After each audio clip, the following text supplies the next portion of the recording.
Hey you guys, let's talk about limerence and longing for someone who wants nothing to do with you or doesn't even know you exist. I have had my share of this in my life. I'm 60 and I've had too much of a share of this in my life. So I'm going to share with you what I learned from it and why I don't do it anymore. If you want to know more about my experiences with crying over guys who didn't give a shit I existed or knew I existed, that and much more is in my book, What I Did for Sex. I'm going to call this Girl Talk, and all the guys are welcome too because this happens to both sexes. What happens is limerence for me was an experience of projecting a fantasy onto someone I barely knew and thinking I had to have this person and then replaying photos of this person, pictures of this person to create this feeling that I wanted. All right. It could be someone you've met once. It has happened to me with someone I never met or barely met. And I would just get lost in this fantasy. It's very painful, emotionally painful, and it's not useful. And as one of my friends said to me, Sharzad, why would you like a guy who doesn't want you? So I realized that's very interesting. Why would I? So I'm going to give you two different ways of looking at limerence that might be helpful for you because nothing's going to come of it really. Not with any confident person who's got something going on, a person of value isn't going to be attracted to someone who's projecting a fantasy onto them, putting them on a pedestal or begging for their love. It's a turn off and it's not attractive, and it keeps you in a one down position where you can never say what you want, express a boundary or anything because you're constantly afraid this person could leave you, and your happiness is in the hands of what this other person does. So it's a very disempowering position. So I'm going to give you a few tips about it so that you can snap out of it. You got to snap out of it. Okay. So for me, I was using these situations to create a feeling. I was like, well, this is a painful feeling, but it's a feeling, or it's a familiar feeling. And for many years, this was especially after my divorce, I justified it by saying, at least I'm feeling something. I want to be able to feel things. And if I pursue this guy and let him know how much I want him, then he'll want me. Now, I don't know where I got that idea, but I thought I'd have to let this guy know I really love him or have love for him or desire for him. And that will make him want me.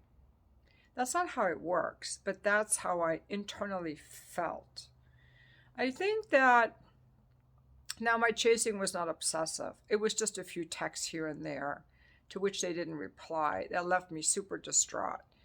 But some people can take their obsession to, they start stalking. They can even, like O.J. Simpson, an obsession with another person can make people go really in a bad way.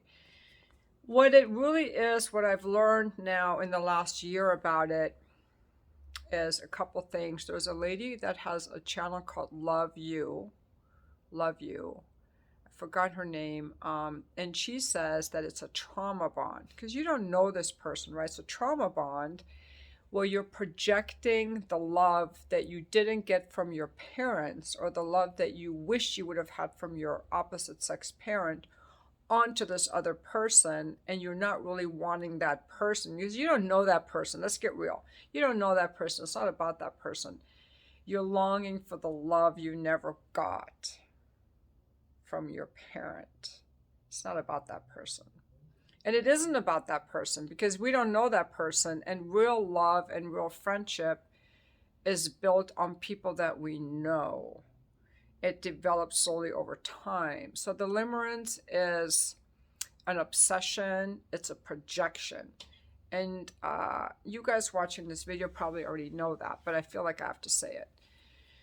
And the way that Terry Real explains it, you might want to check out terryreal.com, relational life therapist whose courses I'm taking, is that it's love addicted or love dependence. So again, those are range in how love dependent you are.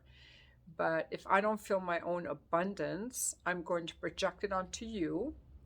Now I have to merge with you to feel my own abundance.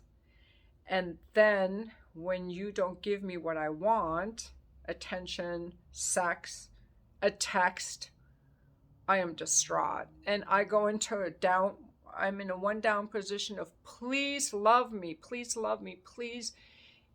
If you could just love me, my life would be great. If you could just text me back, if you could just be my girl, if you could just be my guy, my life would be great. It's coming from lack. And what happens often is the person will continue to be in a one down begging position of please love me. However, often they'll go into one up position of, well, fuck you. Who needs you anyway? And start insulting and criticizing and being mean and ignoring and retaliating. So sometimes just seeing what it is can be really helpful.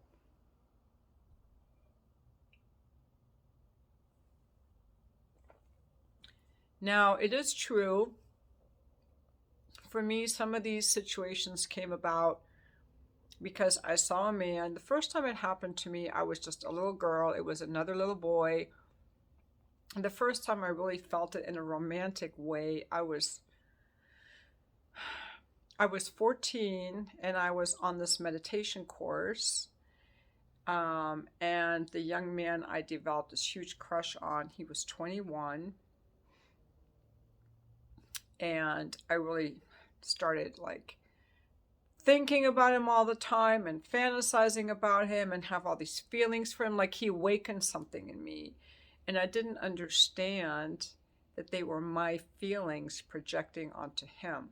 So there are a lot of different things that I've done with people on that, is that imagine all the people that you ever love standing in front of you and feel all that love that you have for them, and then just bring that love back to yourself.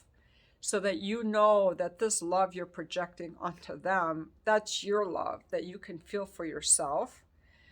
I've done other techniques where I have people be with that actual limerence in their heart.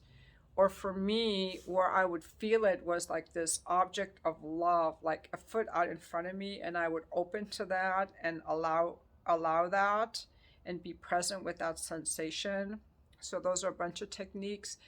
You can also do cognitive behavioral therapy to rewrite the story, because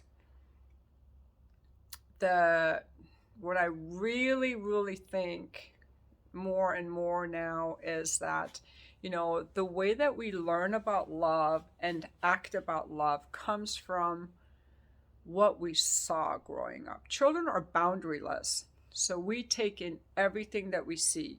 That's why men who are abusive or are verbally abusive or physically abusive, their fathers were verbally or physically abusive. You just absorb what you see and you do the same thing until you wake up and decide to do something different. You wake up and decide to do something different. And no one loses control. The people who lose control are in prison. So people will go, oh, my wife really triggers me, so I got to yell at her. You're choosing to yell, and when you wake people up through some good therapy and help them see that it's a choice, they actually can stop. And so I think limerence is the same way. I am pretty sure that my limerence came from observing my parents. My mother was, and still is, codependent, but she was very badly codependent. And my dad was kind of tired of her. I don't know why he married her. But my dad was kind of tired of her. And so she spent my parents divorced when I was 10, but she was always chasing his love and chasing his approval. And somewhere along the line, I absorbed that love is something you have to chase. Love is something you have to earn. You have to keep proving to someone that they love you, and that a normal relationship consists of one person wanting one person more, or that a relationship can never give you what you want, and all of that stuff. Because, like my friend said, Charizard, why would you text some guy who doesn't text you back? Like, why would you even want him? But then I've had other friends who were in relationships with men who were either cheaters or drinkers or argumentative. And I think, why would you be with that? Why would you ever? I've never been in a relationship with a guy who yelled at me or put me down or was an alcoholic. Well, there was one druggie, but he had cocaine. This was when I was younger. Or cheated on me. Actually, there was one guy I dated for a couple of months who cheated on me, but he's the only one to my knowledge.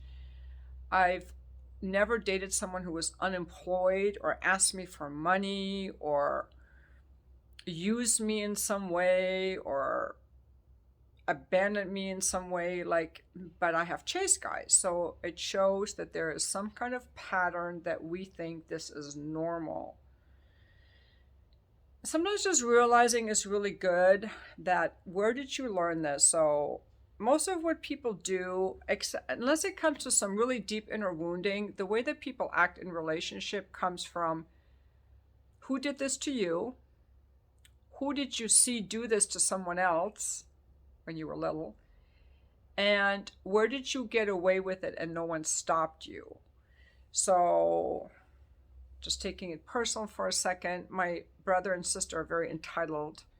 They feel like in our family, we were allowed to say whatever the fuck we wanted. It was like, oh, we're just being open and self-expressed. No one ever said, you shouldn't say that. You shouldn't do that. And my little sister and my little brother were more unscrupulous about it than me, and they're still that way. I have more boundaries. I've been working on my boundaries around what I say. But this whole idea of love is something you have to chase. And I'm going to throw out some other thoughts or feelings that people have and see if you can catch yourself in that. Because it's not about that person that you're pining after. It's about you having some unhealthy patterns that you've got to break. Because if you get in a relationship with someone while you're in a one-down position or a grandiose position, your relationship is going to be shit. And people don't respect someone who's in a one-down position. It's better for ourselves if we can be empowered and be around people who appreciate us. But here's some thoughts that people have. I don't deserve to be loved. The people who love me hurt me. The people who love me abandon me. The people who love me reject me, invalidate me, insult me. What are some other ones? Like, what is your deep story about love? You have to be honest, because a lot of people look for this love that's not like a nourishing love. It's depleting and it's hurtful and it causes them pain. The only time love should cause you pain is if the relationship ends because the person died. Because crying over someone who never wanted me, that wasn't love. That was me projecting abundance onto someone.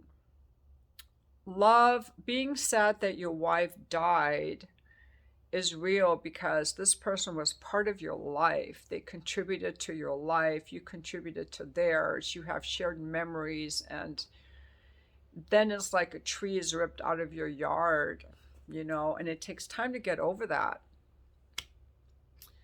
Now, the way that a lot of my limerence happened because I would have sex with guys I liked, and then I would get attached to them. And the last one was this gentleman in, he was on the, what is it called? The Mariners. He was on the part of the elite forces, which was super freaking hot. And he was really good looking. And he was really nice. And the way he hugged me was just so amazing.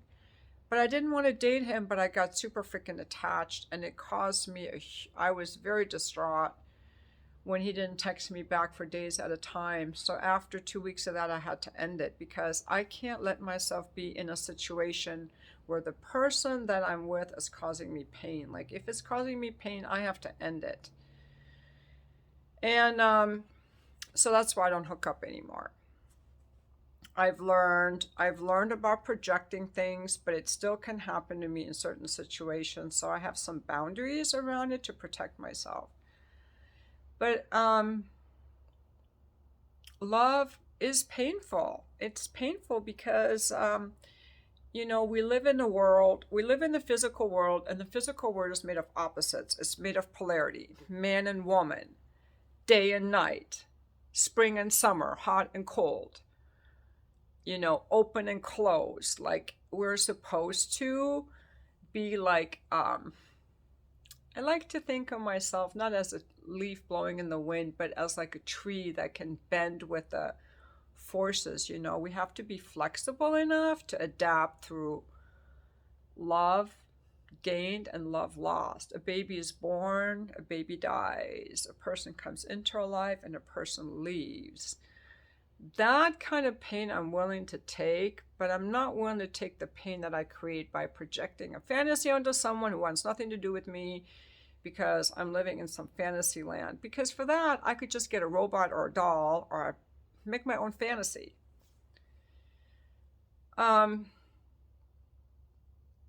There are longings that people naturally have, and what I do with the longings is I enjoy the feeling of my longing without living in a story about it. So, for example, usually with the feeling, the mind tries to make a story about it. So if you have a longing in your heart for closeness and connection, if you do not just stay with the feeling and just really go into the feeling and go, it feels so yummy, this longing in my heart, it feels so warm and yummy.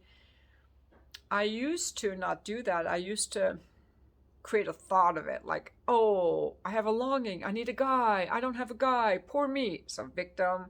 Or think about some guy I no longer have, like fantasizing about someone I can't have, and then I feel really distraught. So our thoughts cause more pain than the actual situation.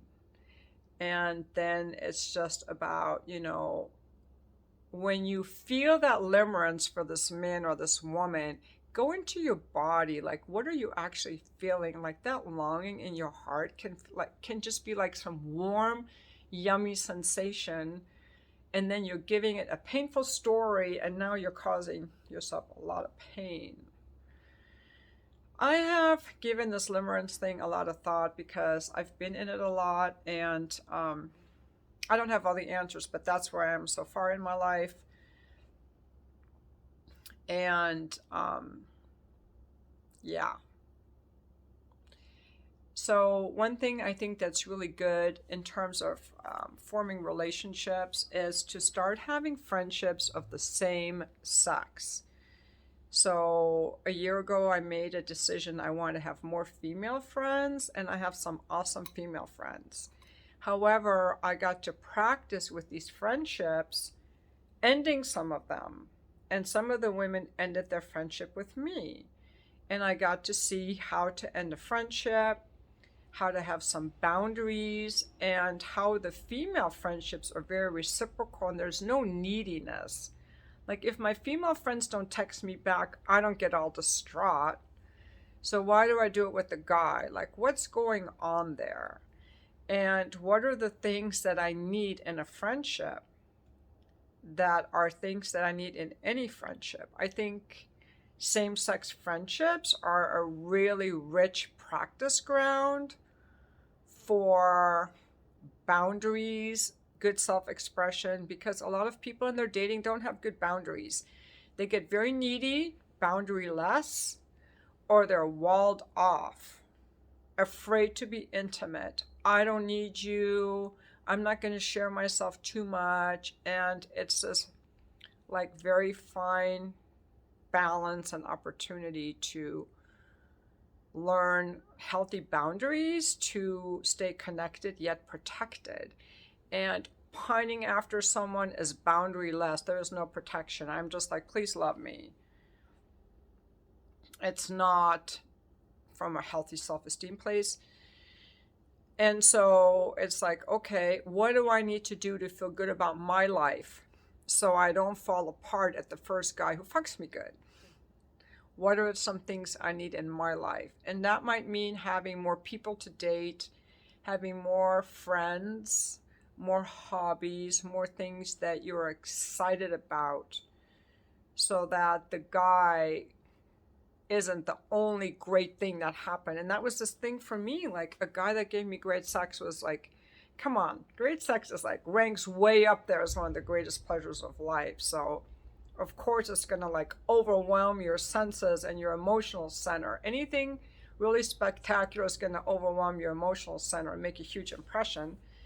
And then just be patient with yourself and be like, okay, well, I had this really great experience. However, let me keep that in context of if I want this person in my life, and do I really know this person? And this is what I need from this person. And notice when you're afraid to confront this person and tell them, no, it's not okay for you to just use me to take you to dinner. It's not okay for you to just text me when you want to fuck me. Don't get back to them right away. Have some boundaries, because I didn't have good boundaries. And every time a boundary was violated, it was my fault because I allowed something. And then I felt in a one down position because I put myself there.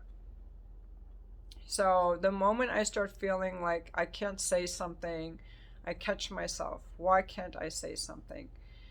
Am I afraid to lose this person? Fine, let me lose this person. Because being in a relationship with someone where you have to walk on eggshells and you're not free to be yourself is like a recipe for disaster. Believe me, it's not fun. An ideal relationship is like, I have some female friends right now. I have some that weren't so great, but I have some that are like super fun. I can be myself and I can talk about what I want and I can tell them how I feel about what they've said. And being around people like that is so freeing and so fun and such an addition to my life. And a relationship should be like that too, a place where we can just be ourselves and be more of who we actually are, not where we have to hide ourselves away and be a certain way and hope that you will love us. So if you're in a limerence situation, the best thing to do is to go no contact. It'll hurt like hell for a couple days or maybe a week, and then you're going to be much better off. No contact. That's the way to do it. Go no contact. Don't check the person's social media. Block them from your phone, or whatever you have to do. Like, don't pine after people who don't want you. It's not healthy. It's not healthy, in my opinion. But hey, I don't know everything. I'm just putting out there where I've gotten so far in my life. And the people that, and I know there are exceptions, but usually if someone wants you, they're going to want you. You don't have to run after them.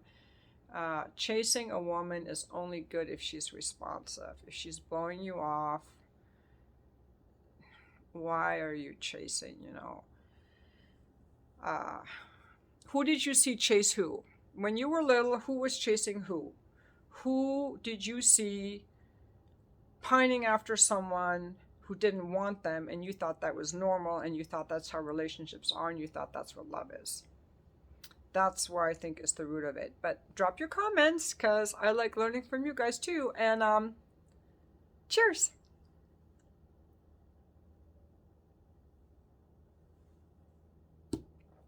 I love wine.